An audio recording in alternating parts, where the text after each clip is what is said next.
Lo que está mal en el mundo, por Gilbert Keith Chesterton. 37. Parte cuarta. La educación o el error acerca del niño. 10. La cuestión de las escuelas públicas. La palabra éxito, desde luego, se puede emplear en dos sentidos. En referencia a algo que sirve para su propósito inmediato y peculiar, como una rueda que gira, o en referencia a algo que contribuye al bienestar general, como el útil descubrimiento de la rueda. Una cosa es decir que la máquina voladora de Smith es un fracaso, y otra decir que Smith no ha conseguido hacer una máquina voladora. Ahora bien, esta es, en términos generales, la diferencia entre las viejas escuelas públicas inglesas y las nuevas escuelas democráticas. Quizá las antiguas escuelas públicas, como yo personalmente creo, debiliten al país más de lo que lo fortalecen y sean, por tanto, en ese sentido, ineficientes. Pero hay algo así como ser eficientemente ineficiente. Se puede hacer una nave voladora para que vuele, aun cuando la hagamos de modo que nos mate. Ahora bien, el sistema escolar público puede no funcionar satisfactoriamente, pero funciona. Las escuelas públicas pueden no conseguir lo que queremos, pero consiguen lo que ellas quieren. Las escuelas elementales populares no consiguen en ese sentido nada en absoluto. Es muy difícil señalar a cualquier golfillo de la calle y decirle que personifica el ideal por el que ha estado trabajando la educación popular, en el sentido de que el chico insensato en Eton personifica el ideal por el que han estado trabajando los profesores de Harrow y Winchester. Los educadores aristócratas tienen el propósito positivo de formar caballeros, y forman caballeros aunque los expulsen. Los educadores populares dirán que tienen la idea mucho más noble de formar ciudadanos. Admito que es una idea mucho más noble, pero ¿dónde están los ciudadanos? Sé que el chico de Eton tiene la rigidez propia de un estoicismo bastante simple y sentimental, lo que se llama ser un hombre de mundo. No imagino que el chico de los recados tenga la rigidez propia del estoicismo republicano, de lo que se llama ser un ciudadano. El escolar dirá realmente con presunción fresca e inocente: soy un caballero inglés. No puedo imaginar tan fácilmente al chico de los recados alzando su cabeza hacia las estrellas y contestando Romanus civis sum. De acuerdo en que nuestros maestros elementales enseñan el código moral más amplio, mientras nuestros grandes profesores enseñan solo el más escueto código de modales. De acuerdo en que ambas cosas se enseñan, pero solo una de ellas se aprende. Siempre se dijo que los grandes reformadores o los que llevan a cabo grandes hazañas pueden conseguir que se lleven a cabo algunas reformas específicas y prácticas, pero que nunca realizan sus visiones ni satisfacen sus almas. Creo que hay un sentido real en el que este aparente lugar común no es cierto. Gracias a una extraña inversión, el idealista político no suele conseguir lo que pide, pero consigue lo que quiere. La presión silenciosa de su ideal dura mucho más y cambia más la forma del mundo que las realidades con las que trataba de sugerirlo. Lo que perece es la letra, que a él le parecía tan práctica. Lo que permanece es el espíritu, que él pensaba que era inalcanzable e incluso inexpresable. Son exactamente sus planes los que no se han cumplido. Es exactamente su visión la que se cumplió. Así pues, los 10 o 12 documentos constitucionales de la Revolución Francesa, que parecían tan serios a los que los hicieron, parecen haberse desvanecido en el aire como el mayor de los disparates. Lo que no ha volado, lo que constituye un hecho fijo en Europa, es el ideal y la visión. La República, la idea de una tierra llena de simples ciudadanos con un mínimo de modales y un mínimo de riqueza, la visión del siglo XVIII, la realidad del siglo XX. Creo que eso ocurre en general con el creador de cosas sociales, deseables o indeseables. Todos sus planes fracasarán, todas sus herramientas se romperán en sus manos, sus compromisos se hundirán, sus concesiones no servirán para nada. Debe sostenerse a sí mismo para soportar su destino. No debe tener nada más que el deseo de su corazón. Ahora bien, si hemos de comparar las cosas muy pequeñas con las muy grandes, se podría decir que las escuelas aristocráticas inglesas han tenido hasta cierto punto el mismo tipo de éxito y el mismo sólido esplendor que la política democrática francesa. Al menos pueden arrogarse la misma clase de superioridad sobre los asuntos distraídos y titubeantes de la Inglaterra moderna, de establecer una educación democrática.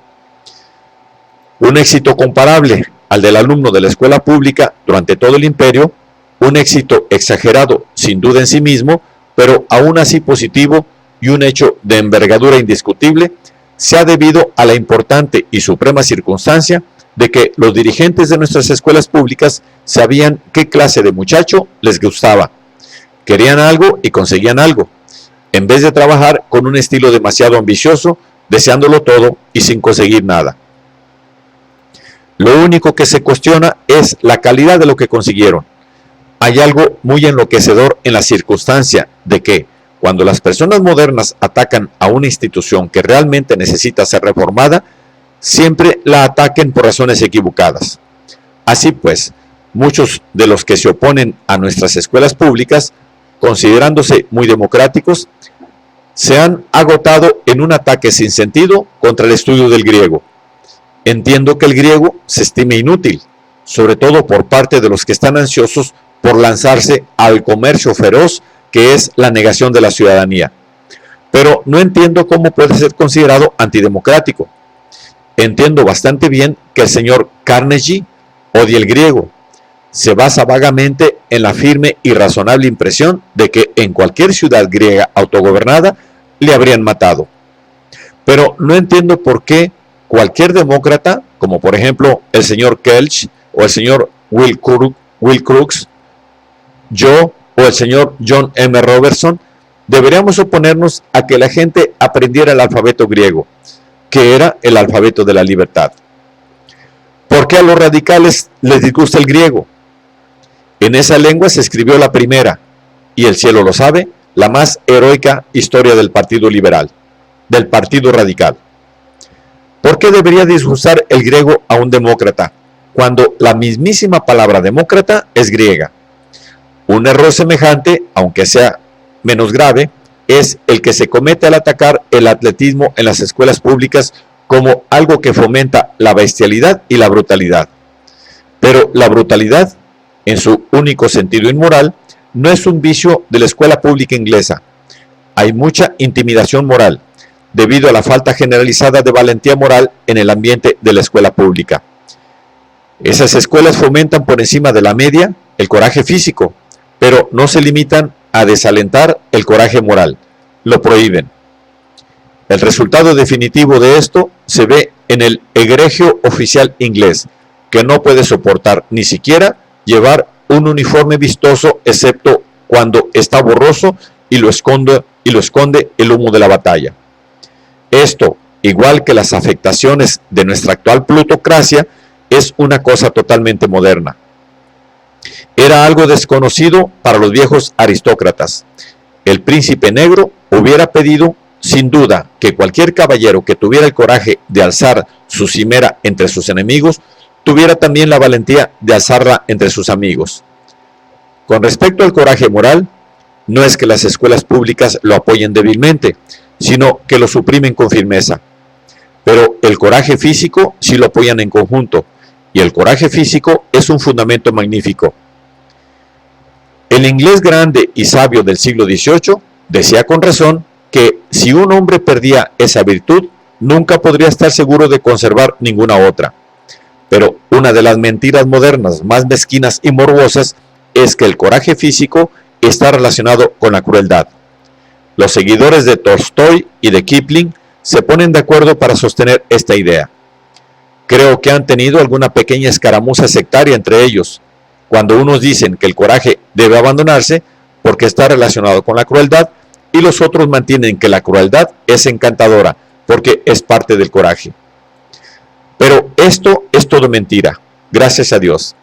La energía y la audacia del cuerpo pueden volver a un hombre estúpido, imprudente, aburrido, borracho o hambriento, pero no lo vuelven rencoroso. Y debemos admitir, de buena gana, sin unirnos a esa perpetua alabanza de sí mismos que los hombres de las escuelas públicas hacen constantemente, que esto funciona en la eliminación de la crueldad malvada en las escuelas públicas. La vida de la escuela pública inglesa es muy parecida a la vida pública inglesa, para la cual prepara esta escuela. Se parece especialmente en esto, en que las cosas son o muy abiertas, comunes y convencionales, o por el contrario, demasiado secretas. Pero sí hay crueldad en las escuelas públicas, igual que hay cleptomanía. Se bebe en secreto y se practican vicios sin nombre. Pero esas cosas no salen a la luz del día, ni están en la conciencia común de la escuela, como tampoco la crueldad. Siempre hay grupitos de chicos de aire lúgubre en las esquinas con el aspecto de estar tramando siniestros negocios. Puede ser literatura indecente, puede ser alcohol, puede ser a veces alguna crueldad contra niños más pequeños. Pero en esta etapa, el matón no es un jactancioso. El proverbio dice que los matones son siempre cobardes, pero estos matones son más que cobardes, son tímidos. Como tercer ejemplo de la forma equivocada de revuelta contra las escuelas públicas, puedo mencionar la costumbre de usar la palabra aristocracia con una doble implicación. Para exponer la verdad de la manera más breve posible, si aristocracia significa el gobierno de una clase rica, Inglaterra tiene aristocracia y las escuelas públicas inglesas la apoyan. Si significa el gobierno por parte de antiguas familias o de sangre impecable, Inglaterra no tiene aristocracia y las escuelas públicas la destruyen sistemáticamente. En esos círculos, la auténtica aristocracia, como la auténtica democracia, está en baja forma. Un anfitrión actual a la moda no se atreve a alabar a sus propios antepasados. Demasiado a menudo resultaría un insulto a los demás oligarcas de la mesa, que no tienen antepasados. Hemos dicho que no tiene el coraje moral de llevar su uniforme, y menos aún tiene el coraje moral de llevar un escudo de armas. Todo este asunto no es ahora más que una vaga mezcolanza de caballeros amables y desagradables. El caballero amable nunca se refiere al padre de nadie, y el caballero desagradable nunca se refiere al propio. Es la única diferencia y el resto son los modales de la escuela pública. Pero Eton y Harrow tienen que ser aristocráticos porque la mayor parte de sus alumnos son advenedizos. La escuela pública no es una especie de refugio para los aristócratas, como un manicomio, un lugar en el que entran y del que nunca salen. Es una fábrica de aristócratas. Aparentemente salen sin haber entrado nunca. Las pobres escuelitas particulares, con un estilo anticuado, sentimental y feudal, solían colgar un letrero que decía: solo para hijos de caballeros. Si las escuelas públicas colgaran un letrero, tendría que poner: solo para padres de caballeros. En 2 generaciones podrían conseguirlo.